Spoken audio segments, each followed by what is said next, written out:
നിങ്ങൾ ആദ്യമായിട്ട് ജോലിക്ക് കയറുവാണെങ്കിൽ, നിങ്ങളൊരു ഫ്രഷർ ആണെങ്കിൽ തീർച്ചയായും നിങ്ങൾ കുറച്ച് കാര്യങ്ങൾ മനസ്സിലാക്കണം. ഇത് ഞാൻ ജോലിക്ക് കയറുന്നതിന് മുന്നേ എന്നോട് ആരെങ്കിലും പറഞ്ഞിരുന്നെങ്കിൽ നന്നായിരുന്നു എന്ന് ഞാൻ വിചാരിക്കുന്ന കാര്യങ്ങളാണ്.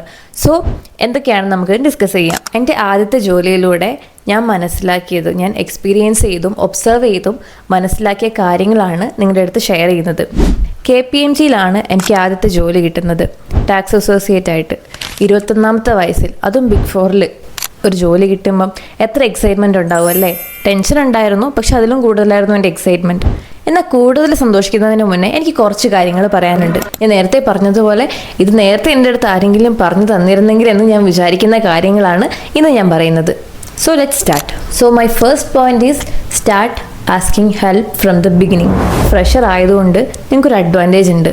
കാരണം നിങ്ങൾ ഫ്രഷറാണ്, നിങ്ങൾക്ക് വേറെ എക്സ്പീരിയൻസ് ഇല്ല. നിങ്ങൾ വർക്ക് ചെയ്യുന്ന ആ ജോബുമായിട്ട് റിലേറ്റഡ് ആയിട്ടുള്ള നോളജും ചിലപ്പോൾ നിങ്ങൾക്ക് കുറവായിരിക്കും. അതുകൊണ്ട് തന്നെ നിങ്ങളുടെ അടുത്ത് നിന്ന് ആരും ഓവറായിട്ട് എക്സ്പെക്റ്റ് ചെയ്യില്ല. നിങ്ങൾക്ക് എല്ലാം അറിയാം, നിങ്ങൾ എല്ലാ കാര്യങ്ങളും പെർഫെക്റ്റ് ആയിട്ട് ചെയ്യുന്നും ആരും വിചാരിക്കുന്നില്ല. നമുക്കപ്പം പറ്റുന്നത് എന്താണെന്ന് വെച്ചിട്ടുണ്ടെങ്കിൽ, ഫസ്റ്റ് ജോബ് ആയതുകൊണ്ട് തന്നെ നമുക്ക് മറ്റുള്ളവരെ ഇമ്പ്രസ് ചെയ്യണം എന്നുള്ള ഒരു തോട്ട് ഉണ്ടാവും. അപ്പോൾ നമ്മൾ എന്ത് ചെയ്യുമെന്ന് വെച്ചിട്ടുണ്ടെങ്കിൽ, മറ്റുള്ളവർ നമ്മളെ ജഡ്ജ് ചെയ്യുമോ എന്നുള്ളൊരു തോട്ടും നമുക്ക് വരും.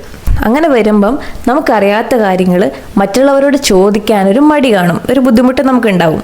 എനിക്കിതറിയില്ല, ഞാനിപ്പോൾ ഇത് ഒരാളോട് സീനിയറോട് ചോദിച്ചിട്ടുണ്ടെങ്കിൽ അവർ വിചാരിക്കില്ലേ ഇതൊന്നും അറിയാണ്ടാണോ ഞാൻ ജോലി ചെയ്യുന്നത്, ഇത്രയും ബേസിക് ആയിട്ടുള്ള കാര്യങ്ങൾ പോലും എനിക്കറിയില്ലേ എന്ന് അവർ ചിന്തിക്കുമെന്ന് നമ്മൾ വിചാരിക്കും. പക്ഷേ ട്രസ്റ്റ് മീ, ആരും എല്ലാം അറിഞ്ഞിട്ടല്ല ഫ്ലോറിലോട്ട് ഇറങ്ങുന്നത്, വർക്ക് ചെയ്യാൻ ഇറങ്ങുന്നത്. നമ്മൾ പഠിക്കുവാണ്, വർക്ക് ചെയ്താണ് പഠിക്കുന്നത്. നിങ്ങളുടെ അടുത്ത് നിന്ന് മറ്റുള്ളവർ, നിങ്ങളുടെ കൊളീഗ്സ് ആണെങ്കിലും സീനിയേഴ്സ് ആണെങ്കിലും നിങ്ങളുടെ കയ്യിൽ നിന്ന് അവരൊന്നും എക്സ്പെക്റ്റ് ചെയ്യുന്നില്ല. നിങ്ങൾ മറ്റുള്ളവർ നിങ്ങളെ ജഡ്ജ് ചെയ്യും എന്ന് വിചാരിക്കാതിരിക്കുക. നമുക്ക് ആ ഒരു പേടി ഉണ്ടെങ്കിൽ നമ്മളൊന്നും പഠിക്കില്ല. നമുക്കെല്ലാം അറിയാം എന്നുള്ളൊരു ഭാവം നിങ്ങൾക്ക് ഉണ്ടാവരുത്. ഒരു പക്ഷേ നിങ്ങൾ സ്കൂളിലും കോളേജിലും ഒക്കെ ടോപ്പർ ആയിരുന്നിരിക്കും, അല്ലെങ്കിൽ ചിലപ്പോൾ ബിലോ ആവറേജ് ആയിരിക്കും. പക്ഷെ ആ സമയത്തൊക്കെ നമുക്കൊരു കാര്യം അറിയില്ലെങ്കിൽ നമുക്ക് നമ്മുടെ ടീച്ചേഴ്സ് അത് നമ്മുടെ അടുത്ത് വന്ന് പറഞ്ഞു തരും. പക്ഷേ നമ്മൾ വർക്ക് ചെയ്യുമ്പം നമുക്ക് അങ്ങനെ ഒരാളില്ല. എല്ലാവരും നമ്മളെപ്പോലെ ലാപ്ടോപ്പിൻ്റെ മുന്നിൽ വർക്ക് ചെയ്യുന്നവരായിരിക്കും. അവർക്ക് അവരുടേതായ തിരക്കുകളുണ്ടാവും. അപ്പം നിങ്ങൾ എക്സ്പെക്റ്റ് ചെയ്യരുത് ഇവർ എല്ലാം സ്റ്റെപ്പ് ബൈ സ്റ്റെപ്പായിട്ട് പറഞ്ഞു തരുന്ന നിങ്ങൾ ഒരിക്കലും എക്സ്പെക്റ്റ് ചെയ്യരുത്. അങ്ങനെ ചെയ്യില്ല. ട്രെയിനിങ് തരും, ട്രെയിനിങ്ങിലൂടെ തരുന്നതും വർക്ക് ചെയ്യുന്നതും തമ്മിൽ നല്ല വ്യത്യാസം ഉണ്ടാകും. നിങ്ങൾക്ക് റിയൽ ഫീൽഡിലോട്ട് ഇറങ്ങുമ്പോൾ ഒരുപാട് ഡൗട്ട് വരും, കുറേ കാര്യങ്ങൾ അറിയില്ലായിരിക്കും. ഈവൻ നമുക്ക് ആ സോഫ്റ്റ്വെയർ ഓപ്പൺ ചെയ്യാൻ പോലും അറിയില്ലായിരിക്കും. പക്ഷേ അതൊന്നും ഒരു കുഴപ്പമില്ല, കാരണം എല്ലാവരും അങ്ങനെ തന്നെയാണ്. സ്കൂളിലും കോളേജിലും ഒക്കെ നമുക്ക് എല്ലാം സ്പൂൺ ഫീഡ് ചെയ്ത് കിട്ടി ശീലിച്ചവരാണ്. പക്ഷെ നമ്മൾ റിയൽ വർക്കിലോട്ട് ഇറങ്ങുമ്പം നമ്മുടെ പുറകെ നടന്ന് നമുക്ക് സ്പൂൺ ഫീഡ് ചെയ്ത് തരാനോ ഇങ്ങനെയാണ് ചെയ്യേണ്ടതെന്നൊന്നും പറഞ്ഞു തരാനൊന്നും ആളില്ല. അപ്പോൾ ഒരു മടിയും നാണക്കേടും വിചാരിക്കാതെ അറിയാത്ത കാര്യങ്ങൾ അറിയാവുന്നവരോട് ചോദിച്ച് മനസ്സിലാക്കി ചെയ്യുക. അതിൽ ഈഗോയോ ഇൻഫീരിയോറിറ്റി കോംപ്ലക്സോ ഒന്നും വിചാരിക്കേണ്ട. പിന്നെ if you don't ask in the beginning, പിന്നീടായിരിക്കും നിങ്ങൾ അനുഭവിക്കുക. കാരണം ഇനിഷ്യലി മാത്രമേ നമ്മുടെ സീനിയേഴ്സിനും മാനേജേഴ്സൊക്കെ നമുക്ക് അറിവ് കുറവാണെന്ന് വിചാരിക്കുള്ളൂ. പക്ഷേ നമുക്കൊരു 1 മാസം 2 മാസമൊക്കെ എക്സ്പീരിയൻസ് ആയിട്ടുണ്ടെങ്കിൽ അവർ നമ്മുടെ അടുത്ത് നിന്ന് കുറേ കാര്യങ്ങൾ എക്സ്പെക്റ്റ് ചെയ്യില്ലാക്കുക. അതുപോലെ തന്നെ നിങ്ങൾക്ക് ചെയ്യാൻ പറ്റുന്നത്, നിങ്ങൾക്ക് ഫ്രീ ടൈം കിട്ടുമ്പം സീനിയേഴ്സിൻ്റെ അടുത്ത് പോയിരുന്ന് അവരുടെ കൺസെൻറ്റോടുകൂടി നിങ്ങൾക്ക് അവരുടെ വർക്ക് ഷാഡോ ചെയ്യാവുന്നതാണ്. അങ്ങനെ നിങ്ങൾക്ക് അവരുടെ വർക്ക് എങ്ങനെയാണ് ചെയ്യുന്നതെന്ന് നോക്കി പഠിക്കാൻ പറ്റും. അതിനായിട്ട് ആരും നിങ്ങൾ അങ്ങോട്ട് അപ്രോച്ച് ചെയ്യില്ല. നിങ്ങൾ തന്നെ സീനിയേഴ്സിൻ്റെ അടുത്ത് പോയി ഷാഡോ ചെയ്ത് വർക്ക് പഠിക്കുക. ഞങ്ങൾക്ക് വർക്ക് ചെയ്ത സമയത്ത് ഫസ്റ്റ് ഫ്യൂ വീക്സ് ഞങ്ങൾക്ക് ഷാഡോ ചെയ്യാൻ പറ്റിയിരുന്നു. സീനിയേഴ്സിൻ്റെ അടുത്ത് പോകും, അവരുടെ കൂടെ ഇരിക്കും, അവർ ചെയ്യുന്ന വർക്കുകൾ നോക്കി പഠിക്കും. അവർ ഭയങ്കര ഹെൽപ്ഫുള്ളാണ് കേട്ടോ. അവർക്ക് നമുക്ക് ആവശ്യമുള്ള കാര്യങ്ങളൊക്കെ അവർ നമുക്ക് പറഞ്ഞു തരും. അത് നമുക്ക് ഭയങ്കര ഒരു ബെനിഫിറ്റ് ആയിട്ടുള്ള കാര്യമാണ്. സോ നിങ്ങൾ ആദ്യമേ തന്നെ ഈ കാര്യം ശ്രദ്ധിക്കുക. രണ്ടാമത് എനിക്ക് പറയാനുള്ളത്, നമ്മൾ പഠിച്ച് കംപ്ലീറ്റ് ആയിട്ടായിരിക്കും അല്ലേ ജോലിക്ക് കയറുക ആണോ?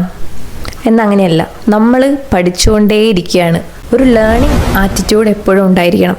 പുതിയ കാര്യങ്ങൾ പഠിക്കാനും അതുപോലെ നമ്മൾ വർക്ക് ചെയ്യുന്ന മേഖലയായിട്ട് ബന്ധപ്പെട്ട കാര്യങ്ങളിൽ എപ്പോഴും അപ്ഡേറ്റഡ് ആയിട്ടിരിക്കാൻ ശ്രമിക്കുക. അതുപോലെ തന്നെ മിക്ക കമ്പനികൾക്കും അവരുടേതായ ലേണിംഗ് പ്ലാറ്റ്ഫോം കാണും. കുറേ ട്രെയിനിങ് ഒക്കെ മാൻഡേറ്ററി ആയിരിക്കും, അതെന്തായാലും അറ്റൻഡ് ചെയ്യേണ്ടി വരും. അല്ലാതെ തന്നെ നിങ്ങൾക്ക് ലിങ്ക്ഡ്ഇൻ ലേണിംഗ് ഒക്കെ ഫ്രീ ആയിട്ട് ആക്സസ് ചെയ്യാം. അപ്പം ഞാൻ എൻ്റെ ഫ്രീ ടൈമിൽ ഞാൻ ലിങ്ക്ഡ്ഇൻ ലേണിംഗ് യൂസ് ചെയ്യുമായിരുന്നു നന്നായിട്ട്. ഫ്രീ ആയിട്ട് കിട്ടുന്നില്ല, അതിന് പ്രത്യേകിച്ച് കോസ്റ്റ് ഒന്നുമില്ലല്ലോ. അപ്പം നിങ്ങളത് നന്നായിട്ട് യൂട്ടിലൈസ് ചെയ്യുക. വീഡിയോ എഡിറ്റിംഗ്, പേഴ്സണൽ ഡെവലപ്മെൻറ്റ്, ഇങ്ങനെയുള്ള കോഴ്സസൊക്കെ ലിങ്ക്ഡ്ഇനിൽ ചെയ്യുമായിരുന്നു. ഒരുപാട് കോഴ്സസ് ഉണ്ട് കേട്ടോ ലിങ്ക്ഡ്ഇൻ ലേണിംഗിൽ. നിങ്ങൾക്ക് അങ്ങനെ ഒരു ആക്സസ് ഉണ്ടെങ്കിൽ തീർച്ചയായും അത് പ്രയോജനപ്പെടുത്തുക. ലേണിംഗ് ആറ്റിറ്റ്യൂഡ് ഉണ്ടായിരിക്കുക എന്നതാണ് എൻ്റെ second point. So through out the journey നിങ്ങൾ ലേണിംഗ് ആറ്റിറ്റ്യൂഡ് കീപ്പ് ചെയ്യുക. My next point is networking and visibility. ആദ്യമായി നെറ്റ്വർക്കിങ്ങിനെ പറ്റി പറയാം. നമ്മൾ വർക്ക് ചെയ്യുന്ന സ്പേസിൽ കണക്ഷൻസ് ഉണ്ടാക്കി എടുക്കുക എന്ന് പറയുന്നത് വെരി ഇമ്പോർട്ടൻറ്റ്. കൂടുതലും മാനേജർ ലെവലിലോട്ടുള്ള കണക്ഷൻസ് ബിൽഡ് ചെയ്യാൻ ശ്രമിക്കുക. അതെന്തുകൊണ്ടാണ് പറയുന്നതെന്ന് വെച്ചിട്ടുണ്ടെങ്കിൽ ഈ സീനിയർ പൊസിഷനിലുള്ളവർ, അതായത് managers, directors, associate directors, partners, ഇവർക്കൊക്കെ ഒരുപാട് വർഷത്തെ എക്സ്പീരിയൻസ് ഉണ്ടാവാം, പല കമ്പനികളിൽ നിന്നുള്ള എക്സ്പീരിയൻസ് ഉണ്ടാവാം, അവർക്ക് നല്ല എഡ്യൂക്കേഷൻ ക്വാളിഫിക്കേഷൻസ് ഉണ്ടാവാം, അതല്ലാതെ തന്നെ കരിയറായിട്ടും പേഴ്സണൽ ലൈഫും അവർക്ക് ഒരുപാട് നോളജ് ഉണ്ട്. അത് നമ്മൾ യൂട്ടിലൈസ് ചെയ്യാം. കാരണം നമ്മൾ മിക്കവാറും നമ്മുടെ കരിയറിൻ്റെ ബിഗിനിങ്ങിലായിരിക്കും. പല കാര്യങ്ങളും നമ്മൾ ഇനി അനുഭവിച്ചറിഞ്ഞ് പഠിക്കേണ്ടതാണ്. അവരോട് ചോദിക്കുകയാണെങ്കിൽ ട്രസ്റ്റ് മീ, അത് നിങ്ങൾക്ക് വളരെ നല്ലൊരു കാര്യമായിരിക്കും. നമുക്ക് ചിലപ്പോൾ ഒരു മടിയാണ് ഇവരൊക്കെ അപ്രോച്ച് ചെയ്യാൻ. ഇങ്ങനെയുള്ള കാര്യങ്ങൾ അവർക്ക് സംസാരിക്കാനും നിങ്ങൾക്ക് പറഞ്ഞു തരാനും ഭയങ്കര ഇൻട്രസ്റ്റ് ആയിരിക്കും. ഞാൻ വർക്ക് ചെയ്തിരുന്ന സ്ഥലത്തെ മാനേജേഴ്സും ഡയറക്ടേഴ്സും ഒക്കെ അവരുടെ കരിയറും ലൈഫ് എക്സ്പീരിയൻസും നമുക്ക് വേണ്ട അഡ്വൈസും ഒക്കെ ഒരുപാട് പറഞ്ഞു തന്നിട്ടുണ്ട്. അവിടെ നിന്ന് കിട്ടിയ കാര്യങ്ങളും കൂടിയാണ് ഞാൻ നിങ്ങളോട് ഷെയർ ചെയ്യുന്നത്. അപ്പോൾ തീർച്ചയായും നിങ്ങൾ അവരുമായിട്ടൊരു നെറ്റ്വർക്കിംഗ് ഉണ്ടാക്കിയെടുക്കുക. കംഫർട്ടബിൾ ആയിട്ട് നമ്മുടെ മാനേജേഴ്സിൻ്റെ അടുത്ത് സംസാരിക്കാൻ കഴിഞ്ഞിട്ടുണ്ടെങ്കിൽ ഒരു പരിധി വരെയുള്ള പ്രശ്നങ്ങൾ സോൾവ് ചെയ്യാൻ ഹെൽപ്ഫുൾ ആയിരിക്കും. Everyone likes to talk about themself. So ഒരു മടിയും കൂടാതെ തന്നെ അവർ നിങ്ങൾക്കുള്ള മറുപടി തരും. Trust me. And my next point is visibility. അത് പറഞ്ഞ പോലെ ഒരു മാനേജർ എന്നൊരു അഡ്വൈസ് ആണ് കേട്ടോ. വാട്സപ്പ് ഗ്രൂപ്പ് പോലെ തന്നെ നമുക്ക് പ്രൊഫഷണലായിട്ട് ചാറ്റ് ചെയ്യാനുള്ള ഒരു പ്രൊഫഷണൽ മീഡിയം കാണും, ലൈക്ക് മൈക്രോസോഫ്റ്റ് ടീംസ് പോലെ. അതിൽ മാനേജേഴ്സും ഡയറക്ടേഴ്സും പാർട്ട്നേഴ്സും ഒക്കെ അടങ്ങിയിട്ടുള്ള ഗ്രൂപ്പുകളുണ്ടാവും. അതിൽ ആൾക്കാർ ഡൗട്ട് ചോദിക്കും, ഒരു ടെക്നിക്കൽ പ്രോബ്ലത്തിനുള്ള സൊല്യൂഷൻ ചോദിക്കും. ഇപ്പം നമുക്കതിൻ്റെ സൊല്യൂഷൻ അറിയുമെങ്കിൽ മടിച്ച് നിൽക്കാതെ നമ്മൾ അതിൽ തന്നെ റിപ്ലൈ ചെയ്യുക, ഗ്രൂപ്പിൽ തന്നെ റിപ്ലൈ കൊടുക്കുക. കാരണം ആ ഗ്രൂപ്പിലുള്ളത് ഇങ്ങനെ വലിയ വലിയ ആൾക്കാരാണ്, അവർ നമ്മളെ നോട്ടീസ് ചെയ്യും, റെക്കഗ്നൈസ് ചെയ്യും. അത് നമുക്ക് ഫ്യൂച്ചറിൽ ഹെൽപ്പ് ചെയ്യും. നമ്മുടെ പേര് നാലാൾ അറിയുന്നത് നല്ലതല്ലേ? നമ്മൾ കഷ്ടപ്പെട്ട് പണിയെടുക്കുന്നുണ്ടാവും, നമുക്ക് കുറേ നോളജ് ഉണ്ടാവും, പക്ഷേ അതാരും അറിയുന്നില്ലെങ്കിൽ പ്രത്യേകിച്ച് ഉപകാരമൊന്നും ഉണ്ടാവില്ല. അതായത് ഫുൾ ഷോ ഓഫ് കാണിക്കുക എന്നുള്ളതല്ല, പക്ഷേ ചില സ്ഥലത്ത് ഇത് കാണിക്കേണ്ട ആവശ്യം വരും. നമ്മൾ വർക്ക് ചെയ്യുന്നത് ഒരു കോമ്പറ്റീറ്റീവ് സ്പേസിലാണ്. കൂടുതൽ കാര്യങ്ങൾ ഞാൻ അടുത്ത വീഡിയോയിലോട്ട് പറയാം. നിങ്ങൾ ഇതുവരെ എൻ്റെ ചാനൽ സബ്സ്ക്രൈബ് ചെയ്തിട്ടില്ലെങ്കിൽ സബ്സ്ക്രൈബ് ചെയ്യുക. And thanks for watching this video. By.